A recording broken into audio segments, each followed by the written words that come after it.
Hello, everyone. Today we'll continue talking about Nicomachean Ethics, Book 1 by Aristotle.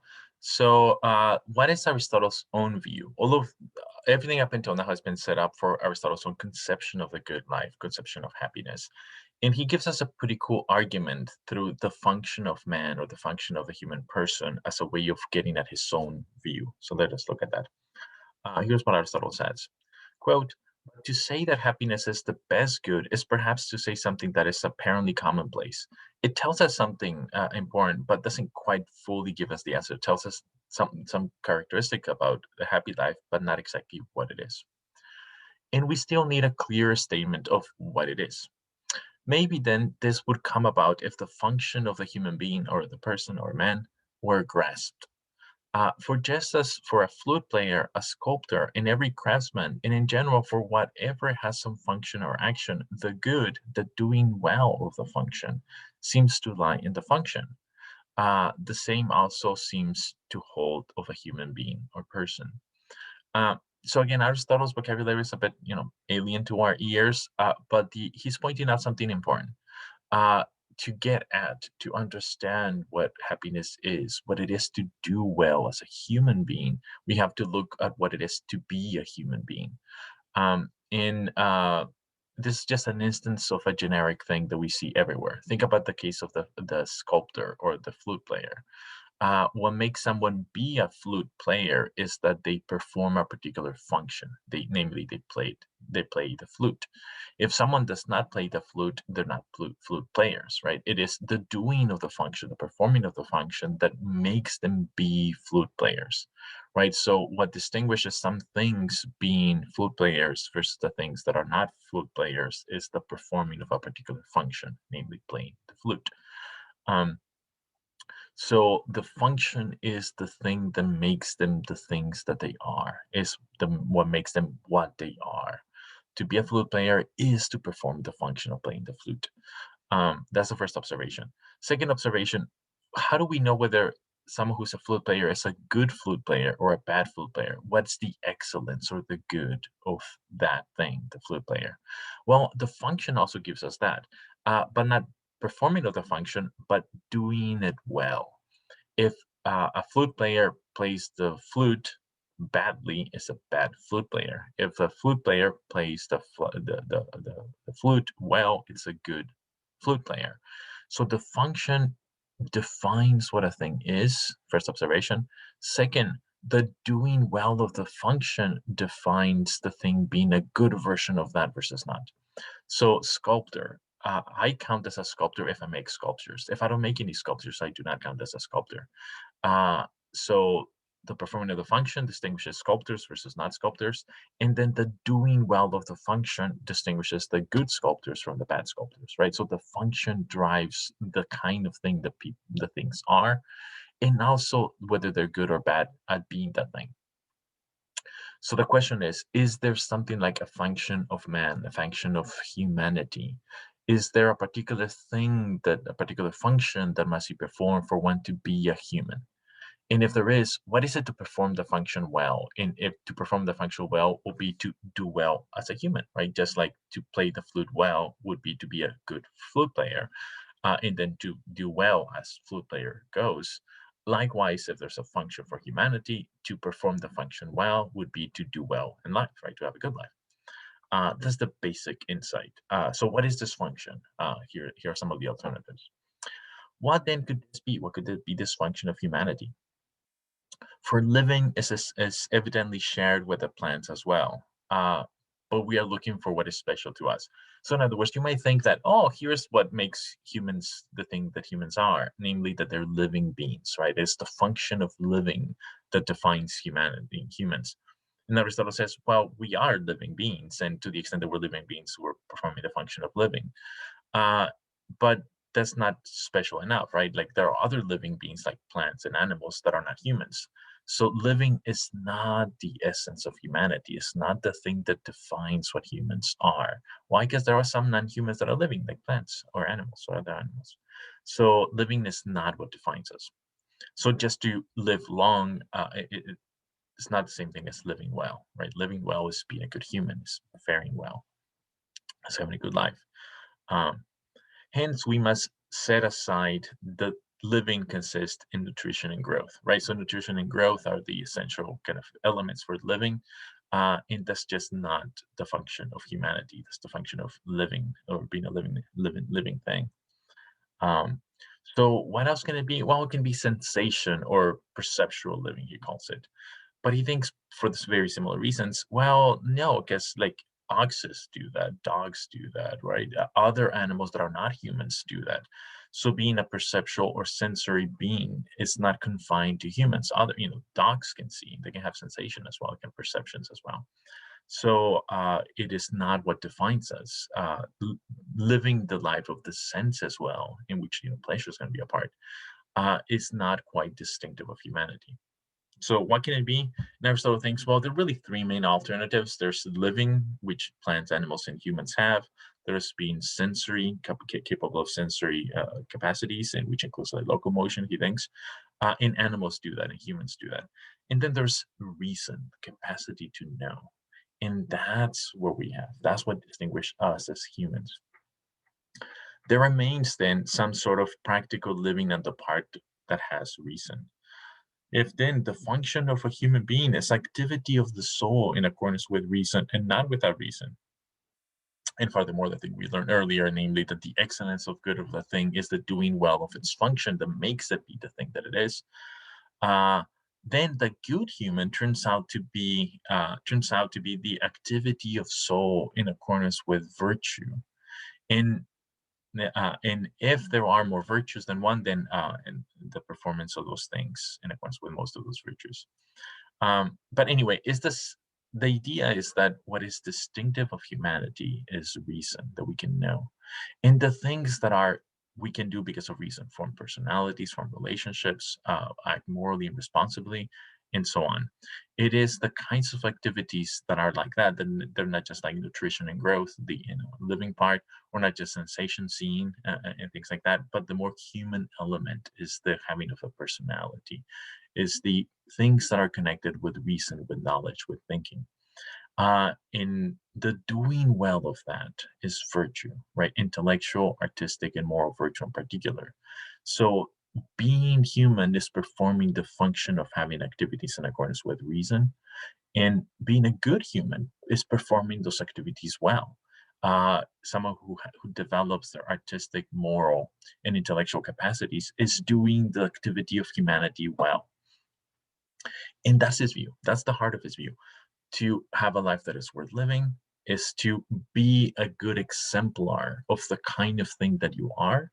And the kind of thing that you are is a human. What makes you a human is that you have a capacity to reason and to do activities that are grounded in reason, like thinking, acting responsibly, having friendships, intellectual, moral, and artistic activities. Those are grounded in reason.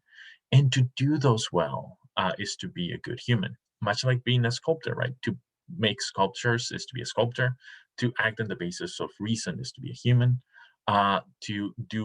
To perform the function well of making sculptures, to do good sculptures, is to be a good sculptor. Likewise, to do the activities associated with reason, to do those well, is to be a good human.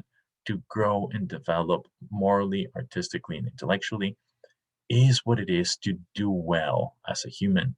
And therefore, it is what it is to be happy. That's the thing that we want for their own sake and for the sake of which we want everything else, says Aristotle. That's the heart of his view. Let's look at some more details. And here's some illustrations. So, you might be thinking, how do you know this, Aristotle? Like, how do you know that that's what humanity is and that's what it's doing well? And Aristotle will say, well, like we can all see it. It's pretty obvious. It's empirically verifiable. So he would give you examples of trees, for example, and animals and so on. So look at these two trees. The one tree is robust, is flourishing, is doing well, is doing the activities essential to being a tree, doing those well, right? It's growing, it's doing its tree thing well. The other one, not so much, right? It's barely scraping by. It's not really doing the thing that trees do that well. Is being held together by ropes with someone who's trying to help it out, and it's just not doing the tree thing well, right? The function of what it is to be a tree, namely living, is not doing it that well, right? It's barely scraping by. So it is obviously, it's empirically verifiable that the one tree is not flourishing, it's not performing the function of being a tree well, and the other one is, right? The other one is flourishing, is, performing its function well, is doing that which defines it in a good way, is doing it well. So happiness as flourishing. It might be strange to talk about trees being happy, so perhaps we shouldn't, but we can talk about trees being flourishing, right? There's the flourishing trees and the non-flourishing trees. And the point is that we as humans, we can flourish. And to flourish is to develop our capacities, intellectual, moral, and artistic, which are what defines us as humans. And to do those well is to have a good life, and to have a good life is to be happy. So happiness is flourishing the distinctive things that make you who you are. And here's another example. Notice that the tree looks fairly different, right? The trees are, you can tell which ones are flourishing, which ones are not, which ones are barely scraping by doing the tree thing, and which trees are doing pretty well. And it's empirically verifiable. And what makes these trees be flourishing is not exactly what makes the previous tree flourish. And that's kind of the vagueness of morality and happiness. What makes this particular person flourish might be slightly different than what makes someone else flourish, but it's not going to be radically different because we're both humans, right? It's going to be involved in the performing of the function of humanity well, which involves reason, which involves moral responsibility, which involves human relationships, which involves artistic, moral, and intellectual growth and development. And some people might just really develop the artistic one, and that's the kind of persons that they are. That's fine. Other people might really develop the intellectual. That's fine. That's the moral. But depending exactly on how the which defines you in particular might play out, it's all going to be confined within the realm of humanity. It is performing the function of reason as a human that is going to define you and is going to make you happy. So, what is the happy life for Aristotle? Here are the main ingredients. So, quote, goods then have been divided into three sorts. Some said to be external, so like wealth, things outside of you, friendships. Um, some relating to the soul, virtue, the main ingredient, and some relating to the body, health, right? So there are three kinds of goods worth pursuing. Those that are good for the body, health mostly, those that are good for the soul, virtue mostly, and things that are external, like, having a house that doesn't, that can protect you from the weather and things like that. They're external to you. And they're all worth pursuing. And the good life is going to be one in which has a balance of all of those things. But crucially, the balance includes the recognition of the value of them. And the soul is going to be more important. It's going to be more valuable, more noble. And the goods of the soul are therefore going to be more worth having. Virtue is more worth having than, say, wealth or something external to you. And it's also more worth having than something good to your body, like health. So the goods relating to the soul are the most fully such, the most fully good, the most fully noble, and therefore most fully conducive to doing well, having a good life. So they're the goods to the highest degrees for humans. So where does this leave pleasure? Actually, pleasure is going to come back to the picture. Pleasure is going to be part of the good life. Here's what Aristotle says. Further, their life, those that are doing well, is intrinsically pleasant. For being pleased is among the things that belongs to the soul. And to each person, what is pleasant is the thing by reference to which he is said to be a lover of such a thing. So the person who does not enjoy noble actions is not good, nor is he a lover of nobility or virtue. For no one would call a person who did not enjoy doing just actions just, or generous who did not enjoy doing generous actions, and similar for regards of others.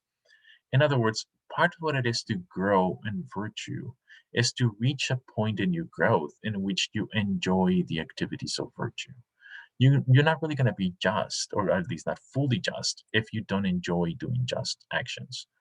Part of what it is to grow morally in terms of virtue is not merely to do the virtuous acts, but rather to enjoy the doing of those virtuous acts. That makes you more virtuous than not. If you just do it, without really wanting to, without really enjoying it, you're not as virtuous as you can be. So the full good life is one that develops the artistic, moral, and intellectual capacities and enjoys the doing of so. So pleasure is going to be essential to the good life, but not all pleasure is going to be the same. Pleasure is good if the object of the pleasure is good. So if you enjoy hurting others, that's going to be a bad pleasure. Why? Because hurting others is bad. So it's going to be a pleasure. It's not going to be very valuable or conducive to your doing well and your happiness. If you enjoy something which is good and valuable, then the pleasure is going to be good. It's going to piggyback or depends upon the object of that you're rejoicing. The more noble and good the thing you love, that you care about, the more good and conducive to your happiness, the pleasure of having it will be. So the fully virtuous agent does the right thing and enjoys doing it. And that joy is part of his happiness. So hence happiness is what is best, noblest, and most pleasant. And again, most pleasant here does not necessarily mean most intense pleasure. It means more objectively valuable pleasure because it is predicated upon the more objectively good thing that you love, that you enjoy in having. All the same, it apparently needs external, the person who has a good life, needs external goods to be added, as we said, since it is impossible or at least not easy to do noble actions without supplies. So Aristotle's view is very kind of commonsensical in different ways. He claims, as we've seen, that wealth is not what makes you happy. That's just a conceptual mistake. However, having wealth enables you to like have opportunities for being happy.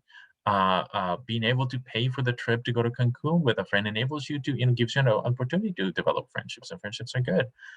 Being able to buy a cool house, it gives you, distance from the weather, and enables you to have a healthy life. And we have a healthy life, you have a good life, right? So wealth is something external, money is something external, in some amount of which might be required for you to secure the opportunities for growing in intellectual and moral virtue.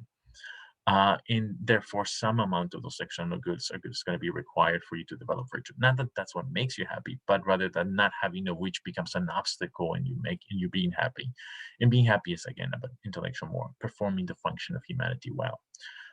So virtue, pleasure in having virtue, acting on the verses of virtue, which would be the political life, in some amount of wealth to be able to do that. That's the whole package of the good life, objectively good life, claims Aristotle. Okay, let's end here. See ya.